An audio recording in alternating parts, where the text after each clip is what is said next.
1998, le cinéma d'action change à jamais. Blade arrive sur les écrans, et avec lui, une arme qui va devenir plus célèbre que le film lui-même, son katana droit en titane.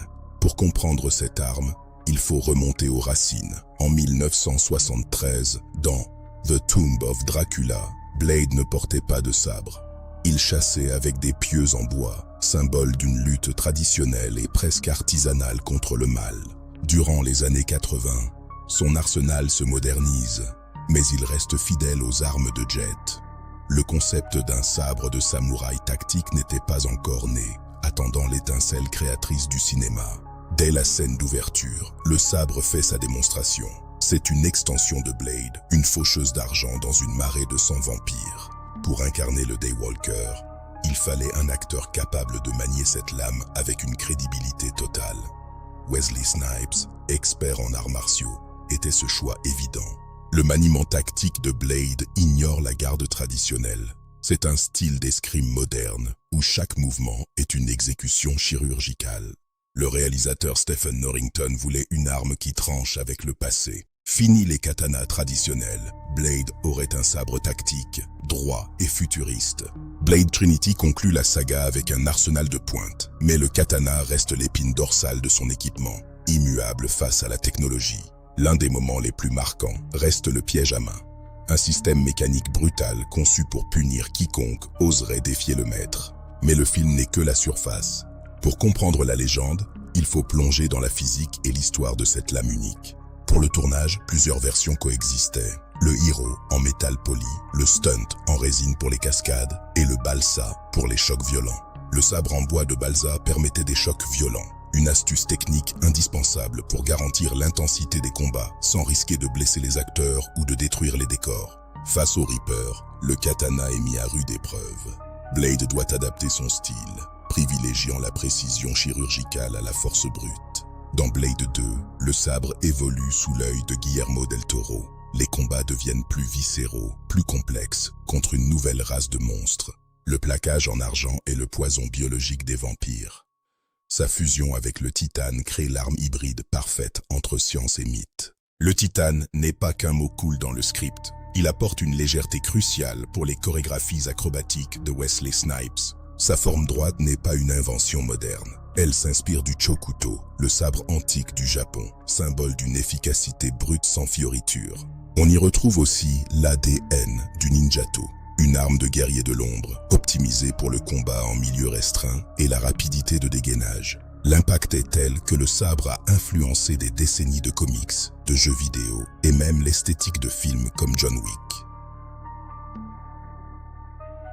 Au-delà du cinéma, la fiche technique du sabre est fascinante. Sa structure est en titane, un métal ultra léger et résistant, idéal pour la vitesse. Pourquoi une lame droite?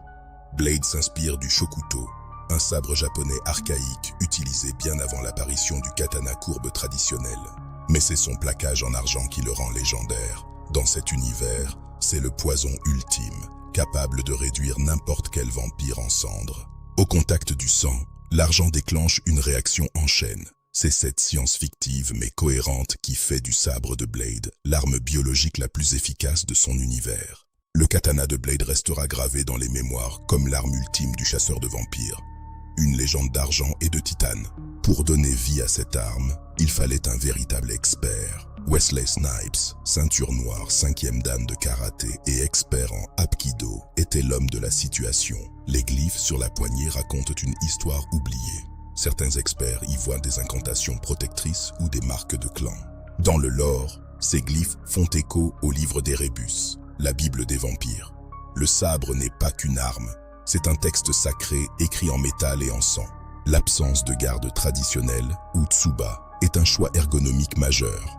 Cela permet un maniement fluide et une transition rapide entre attaque et défense. Chaque gramme a été calculé. Sur le tournage comme dans la fiction, cet équilibre permettait les chorégraphies les plus complexes et les plus rapides. Snipes ne se contentait pas de suivre une chorégraphie. Il a apporté sa propre rigueur martiale, rendant chaque coup de sabre crédible et dévastateur à l'écran. Des forgerons réels ont relevé le défi de forger ce sabre, prouvant que ce design, bien que fantastique, possède une réelle efficacité martiale. Dans la réalité, forger une lame plaquée argent est un défi. Cela demande une maîtrise totale de la température pour ne pas altérer les propriétés de l'acier de structure. Le succès du film a créé une demande massive. Des entreprises comme United Cutlery ont produit des répliques officielles, devenant des pièces maîtresses pour les collectionneurs du monde entier. Le design du film était si puissant qu'il a fini par influencer les comics originaux. Aujourd'hui, le sabre droit est indissociable de l'identité visuelle de Blade. Avec le futur reboot du MCU, les attentes sont immenses. Comment cette arme légendaire sera-t-elle réinventée pour une nouvelle génération de chasseurs? Plus qu'une arme, ce katana est devenu le symbole du Daywalker. Un pont entre deux mondes, celui des hommes et celui des monstres. Le katana de Blade restera à jamais dans l'histoire comme l'une des armes les plus ingénieuses et les plus marquantes du cinéma d'action.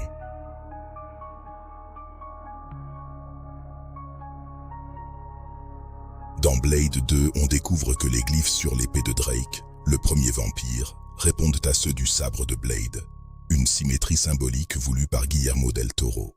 Trinity marque un tournant vers le high-tech. Le katana perd de son aura mystique pour devenir une pièce d'ingénierie pure, s'intégrant dans un arsenal UV sophistiqué.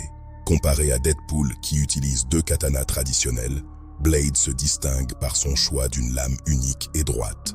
Un style plus épuré, plus tranchant, plus solitaire. Tony Swatton a raconté que Snipes était si protecteur de son sabre que même l'équipe technique devait le manipuler avec des gants blancs sur le plateau. Pourquoi le katana? Pour Blade, c'est le symbole de sa discipline. Face à sa soif de sang, le sabre est son encre, l'outil qui lui permet de rester un homme. Aujourd'hui, cette arme vit à travers les jeux vidéo. De Midnight Suns aux jeux de combat, le design droit et le piège à main sont devenus des mécaniques incontournables. Le H-Effect, déclenché par la lame, a révolutionné les VFX. C'était la première fois qu'on voyait une mort de monstre aussi graphique et propre au cinéma. Snipe exigeait que chaque scène de combat soit répétée des dizaines de fois. Sa hantise, que le mécanisme du piège à main ne blesse réellement une doublure pendant une prise. Plus de 25 ans après, le katana de Blade reste la référence. Une arme qui a su traverser le temps et les formats sans jamais perdre de son tranchant. La lame n'est pas seulement un outil, c'est le prolongement du Daywalker. Son sang et l'argent de la lame forment une alliance contre nature mais nécessaire.